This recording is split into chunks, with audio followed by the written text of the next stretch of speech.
একদম রোদে দেওয়ার ঝামেলা ছাড়া ঝটপট আস্ত জলপাইয়ের আচার আজকে আমি বানিয়ে দেখাবো। এখন কিন্তু জলপাইয়ের সিজন, তাই জলপাইয়ের আচার তৈরি করে সারা বছর সংরক্ষণ করতে পারেন। আশা করছি বরাবরের মতো আজকের রেসিপিও আপনাদের ভালো লাগবে। তো চলুন ঝটপট বানিয়ে ফেলি জলপাইয়ের আচার। আচার বানানোর জন্য আমি এখানে 1 কেজি জলপাই ভালোভাবে ধুয়ে পানি শুকিয়ে নিয়েছি। এখন এই আস্ত জলপাইগুলো হালকা এরকম করে একটি চাকুর সাহায্যে দাগ কেটে নেব, যাতে মশলা ভালোভাবে জলপাইয়ে ঢোকে।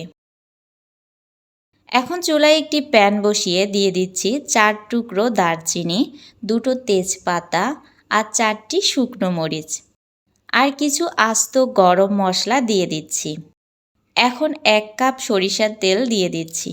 এই গরম মশলাগুলো কিছুক্ষণের জন্য তেলের মধ্যে ভেজে নিচ্ছি। কিছুক্ষণ ভেজে নেওয়ার পর দিয়ে দিচ্ছি 1 চা চামচ আদা ও রসুন বাটা, 1/4 কাপ দিয়ে দিচ্ছি সরিষা পেস্ট। আমি এখানে লাল ও হলুদ সরিষা দুটোই একসঙ্গে মিল করে দিয়েছি। এখন 1 চামচ মরিচ গুঁড়ো ও 1/2 চামচ হলুদ গুঁড়ো দিয়ে দিচ্ছি, যাতে করে কালারটা সুন্দর আসে। এ পর্যায়ে আমি দিয়ে দিচ্ছি 2 চা চামচ লবণ। মশলাগুলো সামান্য তেলে ভেজে নেওয়ার পর দিয়ে দিচ্ছি আস্ত জলপাইগুলো দিয়ে মশলার সাথে নেড়েচেড়ে নিচ্ছি। এখানে কিন্তু আমি কোনো প্রকার পানি দেইনি, সরিষা পেস্টে যে পানি ছিল ওইটা দিয়ে আচারটা তৈরি করব। এখন দিয়ে দিচ্ছি 1 কাপ চিনি। চিনি দেওয়ার কারণে চিনিটা থেকে যে পানিটা বের হবে সেটি দিয়েই কিন্তু জলপাইটা পুরোপুরি সিদ্ধ হবে। এখন চুলার হিট মিডিয়াম আঁচে রেখে ঢাকনা দিয়ে ঢেকে দিচ্ছি 5 মিনিটের জন্য। আমি জলপাইয়ের আচারের জন্য একটি স্পেশাল মশলা বানিয়েছি, সেটি দিয়ে দিচ্ছি 1 চা চামচ। এটি বানিয়েছি আমি 5 ফোড়ন মশলা, সাদা এলাচ, কালো এলাচ, গোলমরিচ, লবঙ্গ, দারচিনি আর সামান্য পরিমাণে জিরা দিয়ে। এই সব উপকরণ একসঙ্গে আমি ভেজে নিয়ে তারপর গুঁড়ো করেছি।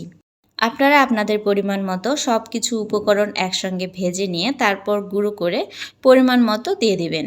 এই মশলার কারণে কিন্তু আচারটার টেস্ট এবং ঘ্রাণ দুটোই দারুণ হয়, তাই অবশ্যই মশলাটা দেওয়ার চেষ্টা করবেন। আচারটা প্রায় এখন আমার হয়ে গেছে। আচারটা নামানোর আগে আমি 1 চা চামচ ভিনেগার দিলাম। এতে করে আচারটা কিন্তু অনেক দিন সংরক্ষণ করা যাবে। এখন একটি জলপাই ভেঙে দেখাচ্ছি আপনাদেরকে কতটা সেদ্ধ হয়েছে। আচারটা আমার পুরোপুরি হয়ে গেছে। এখন চুলা থেকে নামিয়ে পরিবেশন করব। এরকম সেম পদ্ধতিতে আচারটা তৈরি করলে আর রোদে দেওয়ার ঝামেলা থাকবে না। আর যদি আপনারা এই আচারে আরও তেল অ্যাড করতে চান, মানে জলপাইটা পুরো তেলে ডুবিয়ে রাখতে চান, সেক্ষেত্রে তেলটা হালকা গরম করে তারপরে জলপাইয়ে দিবেন। এতে করে কিন্তু জলপাইয়ের আচারটা অনেক দিন ভালো থাকবে। এরকম আরও সহজ রেসিপি পেতে আমার চ্যানেলটি সাবস্ক্রাইব করে আমার পাশেই থাকবেন। আল্লাহ হাফেজ।